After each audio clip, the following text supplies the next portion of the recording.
Hello, everyone.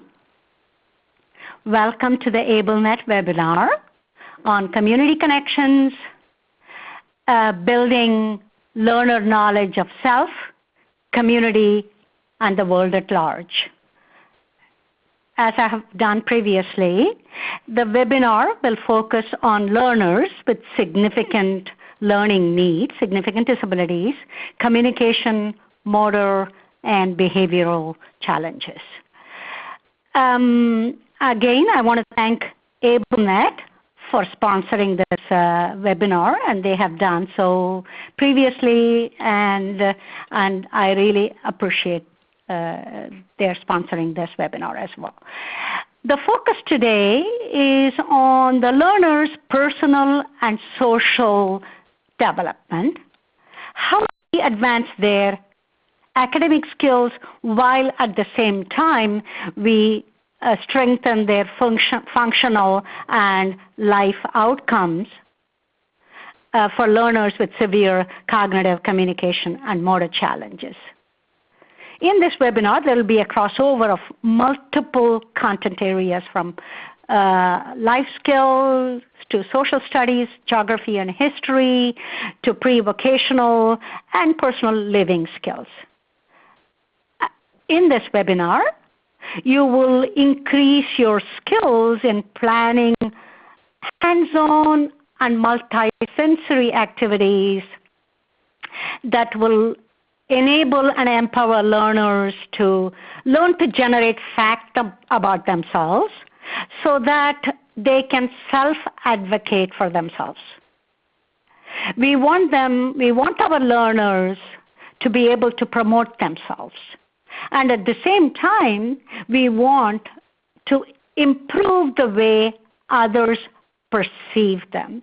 Because frequently, learners with cognitive and communication challenges or motor challenges are viewed as though they are helpless and they need everything done for them.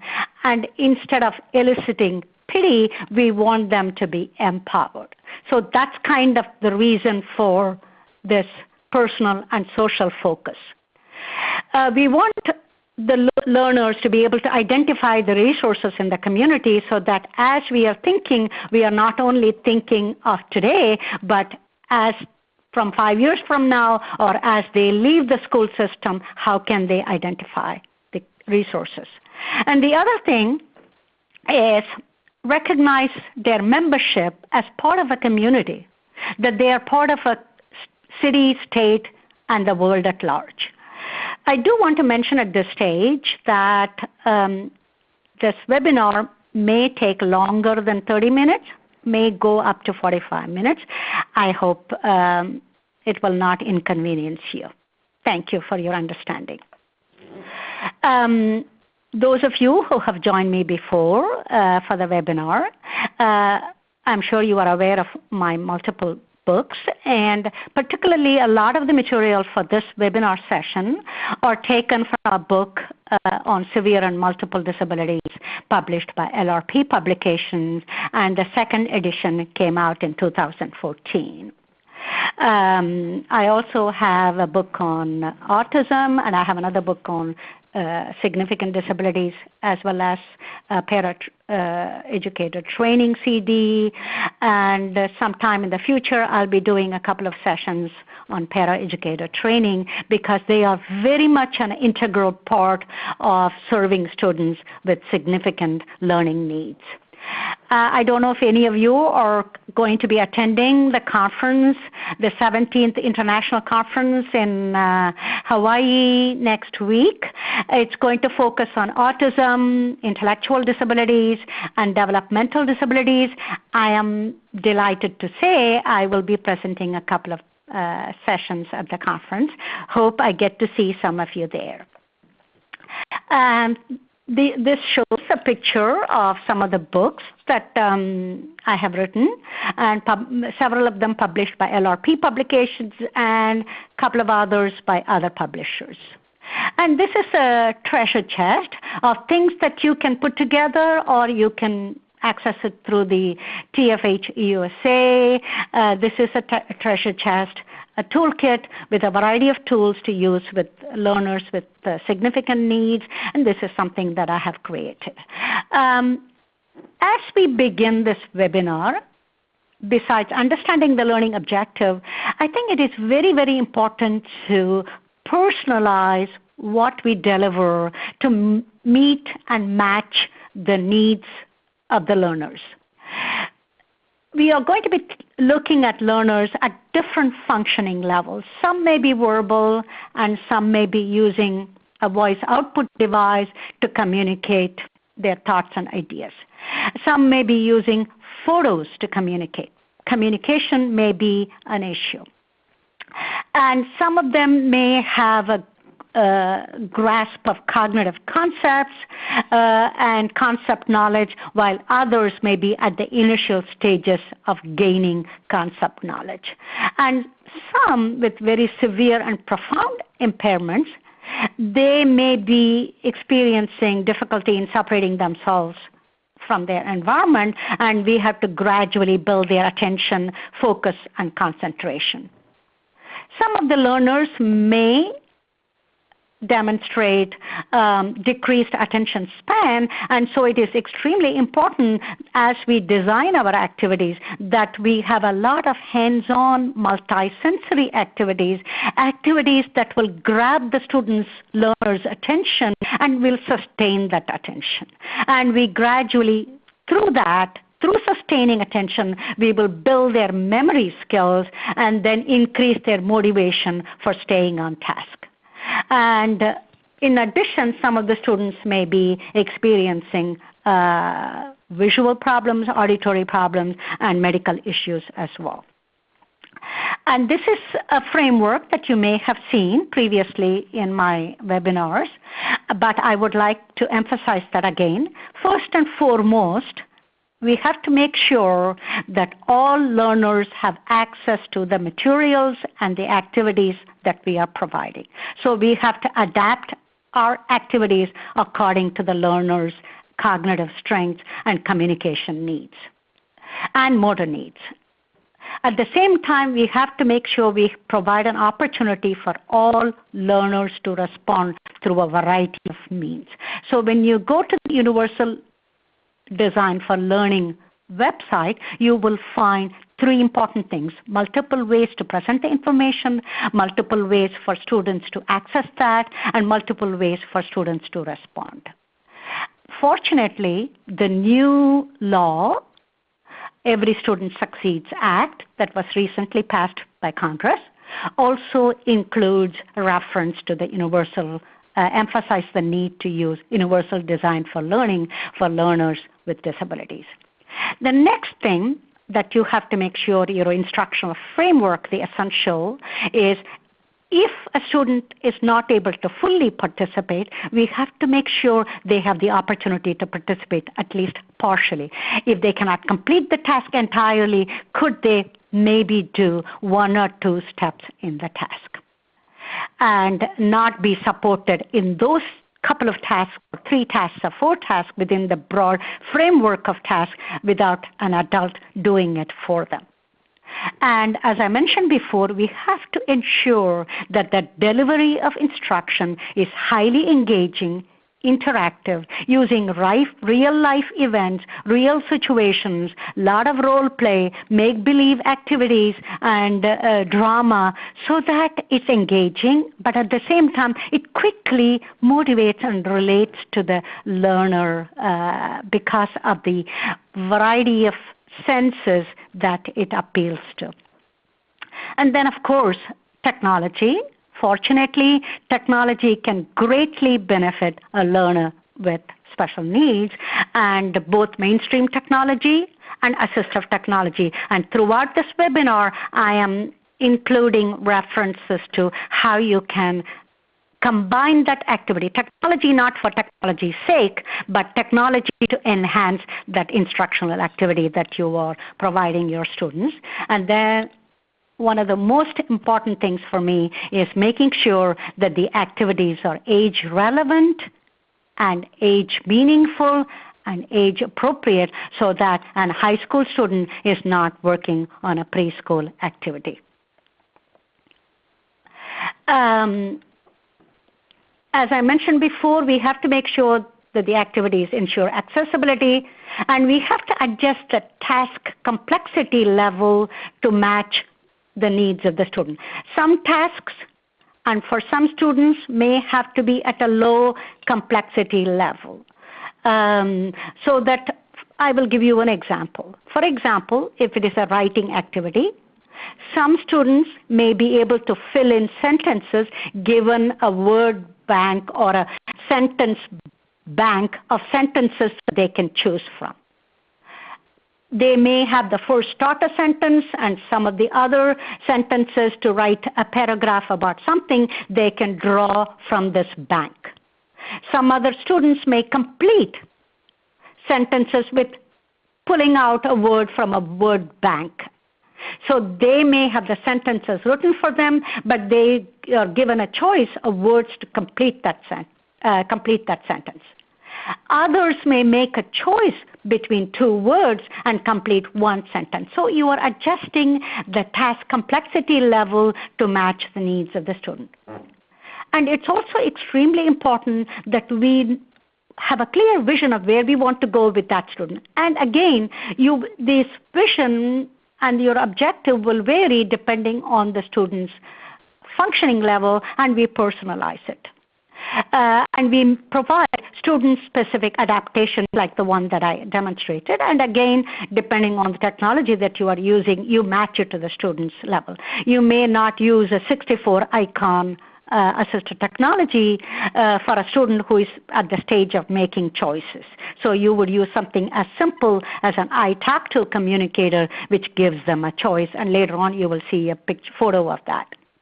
And as I mentioned, we make sure that we have students to be able to participate at least partially in some activity instead of passively watching the activity being done for him or watching others complete the activity. I'm going to be sharing with you 10 different activities that will promote the students' self-awareness, awareness of the community, and awareness of the resources, and as the student is part of the community at large, his role in that community and how does he identify himself as a member of that community. First and foremost, especially important for learners with the most significant and severe disability, is to be able to identify themselves and to be able to introduce themselves to others using kind of a personal ID card. And we can have students create this ID card themselves. We can give them a template, a shape, with partially filled in information, and they can put in using address labels or sticky labels. They can put in their name, they can put in their grade, and they can put in their, if they want, additional information about their age or birth date, or you may or may not want to add a telephone number because maybe it could be compromised. So you may or may not.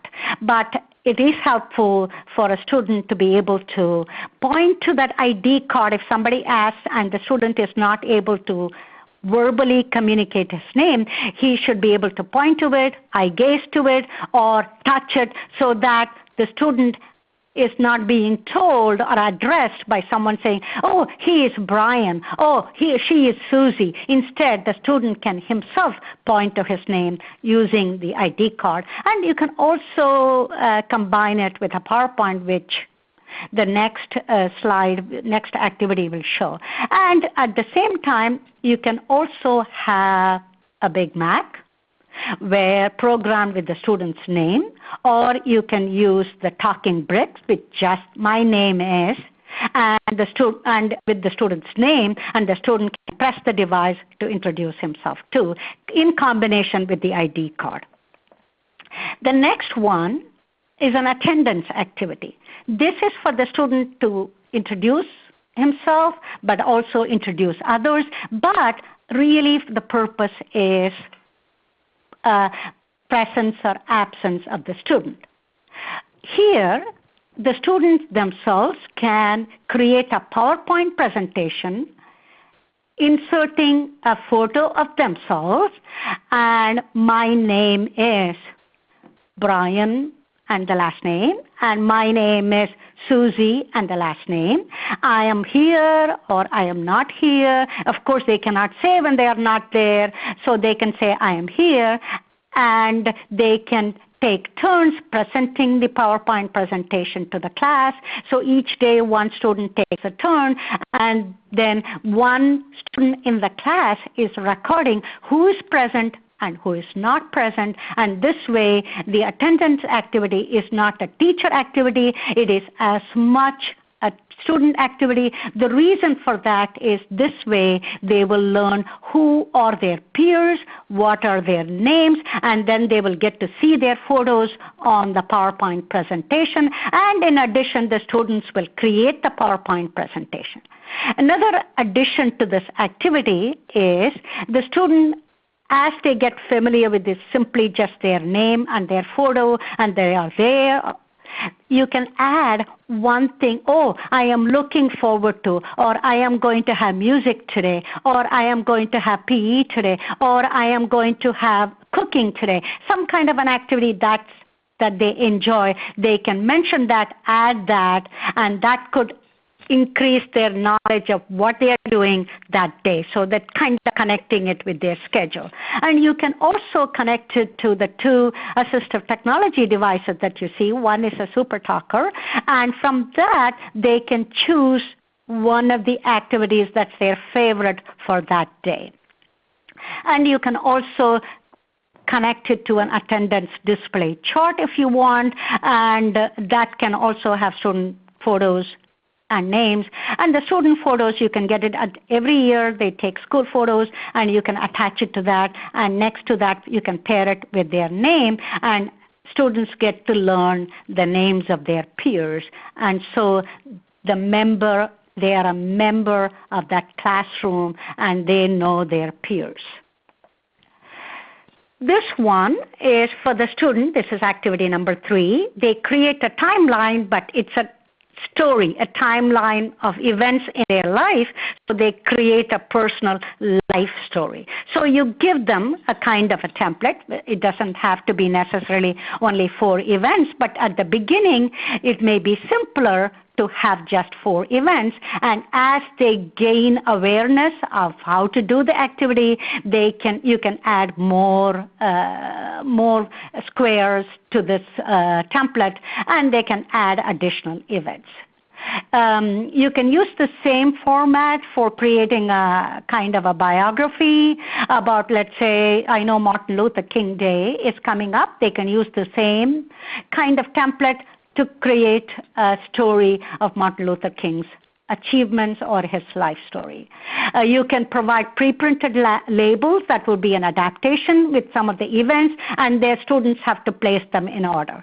For example, if the student is doing his own life story, kind of date of birth to when he entered kindergarten to whatever grade he is in when he entered that, and maybe something, he participated in the Special Olympics, or his brother won a trophy, or something that they happen, or something where they moved to a particular city. Well, some event that the student chooses from a selection of activities, a selection of events that has happened in his life that could be adjusting the task complexity level. Or some other student may be able to dictate the sentence, and you can take it on for example, these days with the voice synthesizer and with audio notes, you may be able to record that, and they can, you can actually print it out and place it on the template that you have created. And you can also program it into a matching device, and you can put matching statements to go with this sequence chart. And the other activity that they can engage in, that is to create greater self-awareness, is provide a graphic organizer for the student to use, and they identify their favorites. You wouldn't do this all in one day.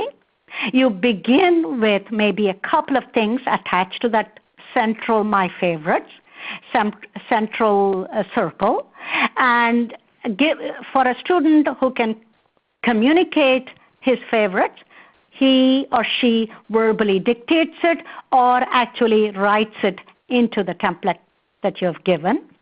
For another student, you may give him or her choices to choose from if he or she is not able to verbally name it. And for yet another student, you may have photographs or multi-sensory items, and the student chooses one or two items to place on the graphic organizer. As illustrated here on the slide, you can have activities that are favorites for them. For example, games that are their favorites, and you can give them choices, or they can come up with their own selections. Places that they like to visit, restaurants or grocery store, or maybe to the zoo or to the park. And the same way for older students, they can kind of select music that's their favorite and food items. And so this kind of builds a story about themselves, and then you can also make it into a my personal story, my likes, my dislikes, and then they can create that story and share it with their peers. And this would be a good thing for them. They can take turns sharing their story with their peers in the class. And you can also take advantage of peer mentors, and you may yourself have in that same classroom some who are higher functioning who can help their peers write down their favorite items, either in sentences or as individual words. And the other thing that's very important for the learners to create an awareness of the community in which they live and the immediate community for them, either near their home or in the school community. So the students learn how to navigate themselves around the school.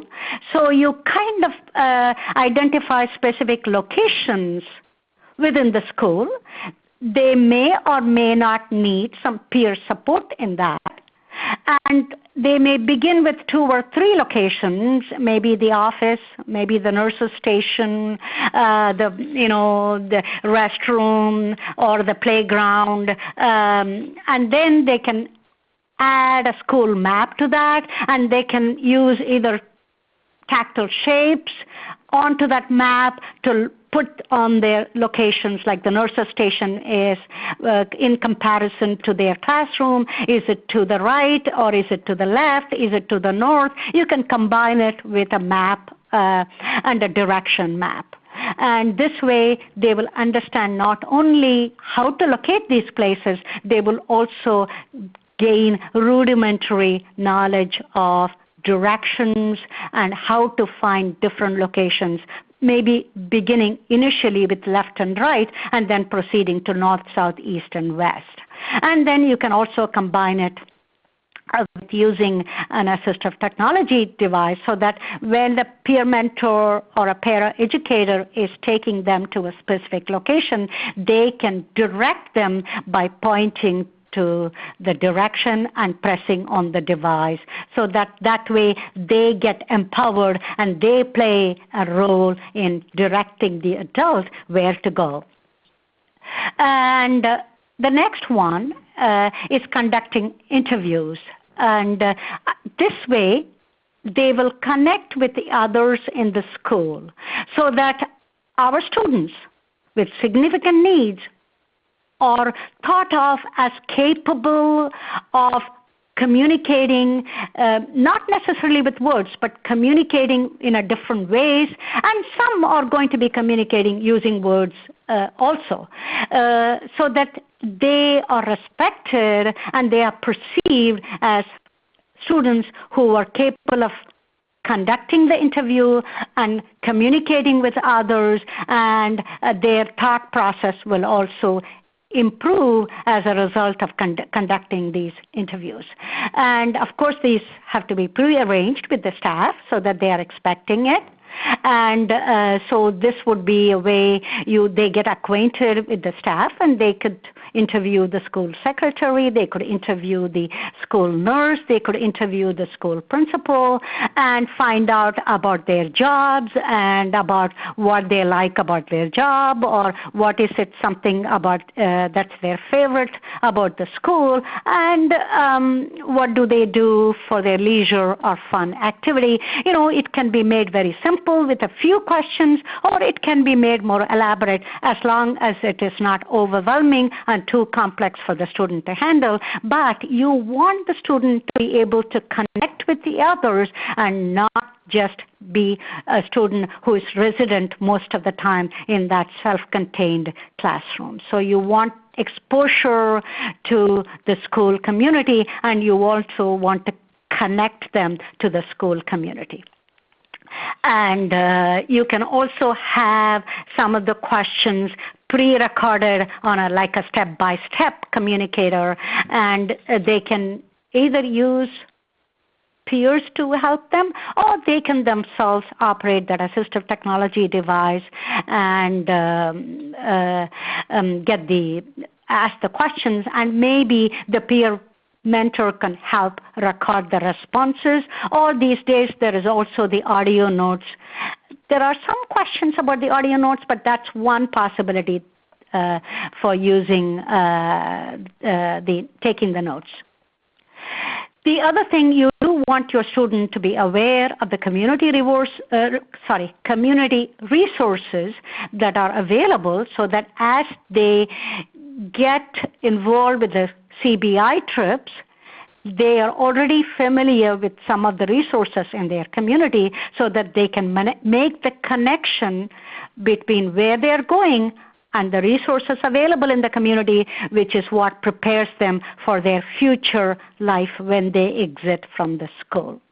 So some of the resources that you want to expose them to is the mall and the restaurants and the grocery stores and all that. And I do want to mention that there are some things called virtual field trips. You may want to search for this. And one of the resources available under this is you can create your own virtual field trip. In other words, you can take some pictures, photographs, and create a video of that location, so that even before a CBI trip, even if you're not going on a CBI trip, you can kind of show your students where the grocery store is and what a grocery store looks like, what kind of 3 or 4 aisles in the grocery store. So in other words, within the classroom, thanks to technology, they can actually take a virtual field trip. So also, you can also guide your students, especially those who are able to access the internet tools. You can guide them under close supervision to see if they can locate some of the places within that community that they live in. And then they identify the key elements and key landmarks in that community.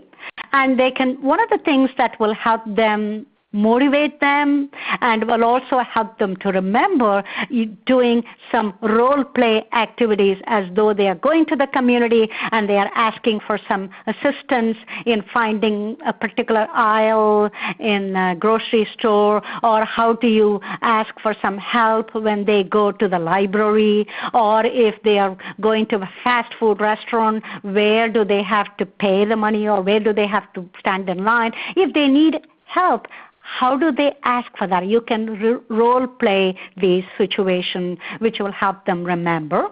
And the other thing is for them extending from the school to the community and the city and the state in which they live in.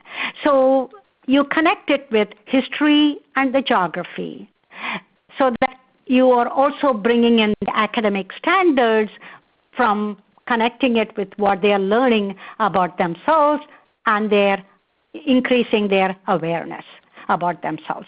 So you may want to connect it to their state leaders, state symbols, and the state flag and the animals and the birds and all insects and all that. And you can, for students, some of them may be able to identify and create a kind of a template, and they can fill in those words, or some others can use an I talk to communicator and make a choice between, let's say, the flag of Texas versus some other flag or a non-flag item, and then if they live in Texas, they touch the flag to identify the flag of that state. And they also can identify the state they live in and the city that they live in. And you connect it with a map and show it on the map, and you can place a kind of a yellow sticky or a yellow Velcro on the map to identify the state, whereas none of the other state, this is for a student with the most significant disabilities, so that the student feels that and touches the state, and that way they identify the state or the city or the community they live in.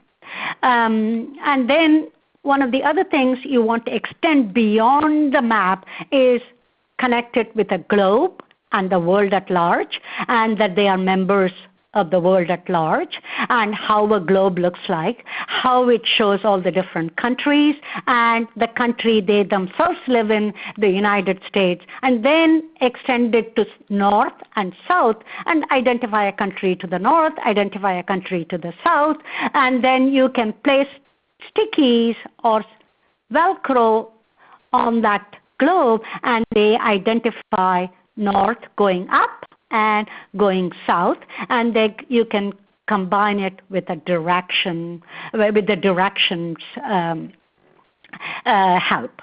And also you can have challenges for students. They have to learn to read directions.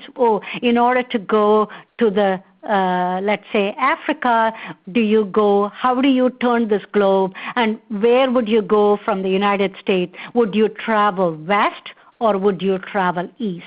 So you can have challenge questions in addition to making the task complexity level easier for a student who has significant cognitive needs. So make sure that you are constantly adapting the activity, but at the same time making it hands-on, so that you are igniting their curiosity as well as you are making it hands-on and real life. And finally, one of the activities is creating a portfolio.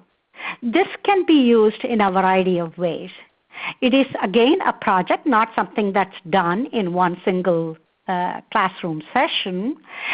This portfolio can be used as they transition from one grade level to another grade level, but sometimes they may stay with the same teacher. But if they are transitioning, let's say, from elementary to middle or middle to high school, or if they are going out of the school system into a transitional type of situation, this portfolio can come in very handy and help the student to include some of the best examples of their work.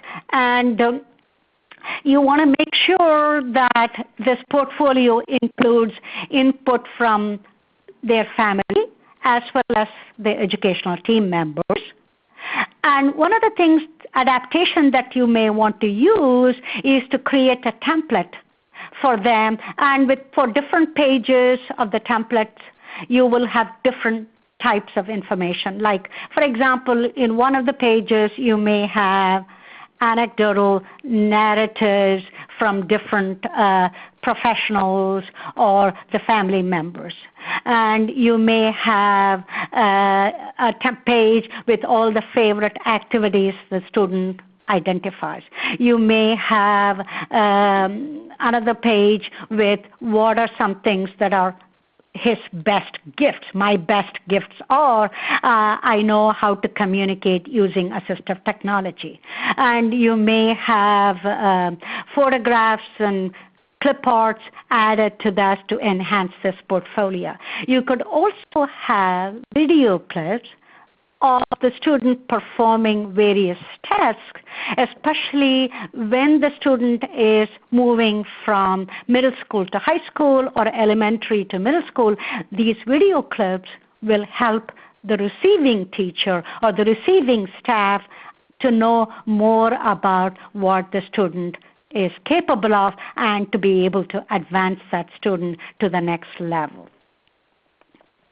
And some of the objectives that your learning objectives that you want to have in mind and promote through these activities, at the lowest level, lowest functioning level, you may want the student to be able to identify himself and his peers. And at a somewhat higher complexity level, you want the student to be able to share information about himself with the others or to be able to conduct interviews by himself. Again, all of the students should be enabled to participate in all of the activities adjusting the task complexity level. And at a higher functioning level, the student would be able to identify the state, the country, and how the student is part of the world, and also to be able to identify different directions and different countries in the world. And what are some recommended strategies? I repeatedly mentioned about adjusting to the and personalizing the task. One of the most important things that I want to mention in the slide is we heavily depend on para-educator support for assisting students with significant needs. The one note of caution that I do want to mention, we have a tendency, especially para-educators, when I say we, para-educators, because they want the student to succeed so badly, have a tendency to do everything for the student. So it is important for all of you, therapists, teachers, and para-educators, and any administrators who are joining this webinar, is we have to make sure that support is discreet and non-intrusive. We have to try and use the least amount of prompt, and if the student needs it, to gradually increase that prompt so that as much as possible we promote the student to complete this task. And that's where all the adaptations, the templates and word banks and assistive technology and PowerPoint presentations, all of this would come in handy as adaptation so that the student does not have to be guided through the task. I do want to mention one important thing. I know we are running practically close to time. I was in a classroom recently, and I saw this para-educator actually moving the student's hand in a middle school classroom to write the student's name. She was actually holding the young woman's hand and moving the hand to write the name for the student. It is better in this particular case for the student to use an address label with her name on it and peel it off and glue it on her page of work. And that could be used in all of the activities that I mentioned. If we want to have the student write the name on his work, all he needs or she needs is the address label with his or her name, and the student peels it off, puts it on. That empowers the student rather than an adult writing the name or adult holding the child's hand and writing the name for the child. So our goal is to promote the learner's independence continuously and constantly. And there are some tools that we can use. These are some charts and templates that you can look at as you review this presentation. And there are some assistive technology tools that are included here. The talking bricks, the quick talker, if you're using a multiple icon. The talking bricks, it has just 3 spots where you can place. For example, if the student is identifying the city or the community, he can be given 3 choices, and with practice he will be able to, or she'll be able to identify the community, the city, or the state he lives in or she lives in.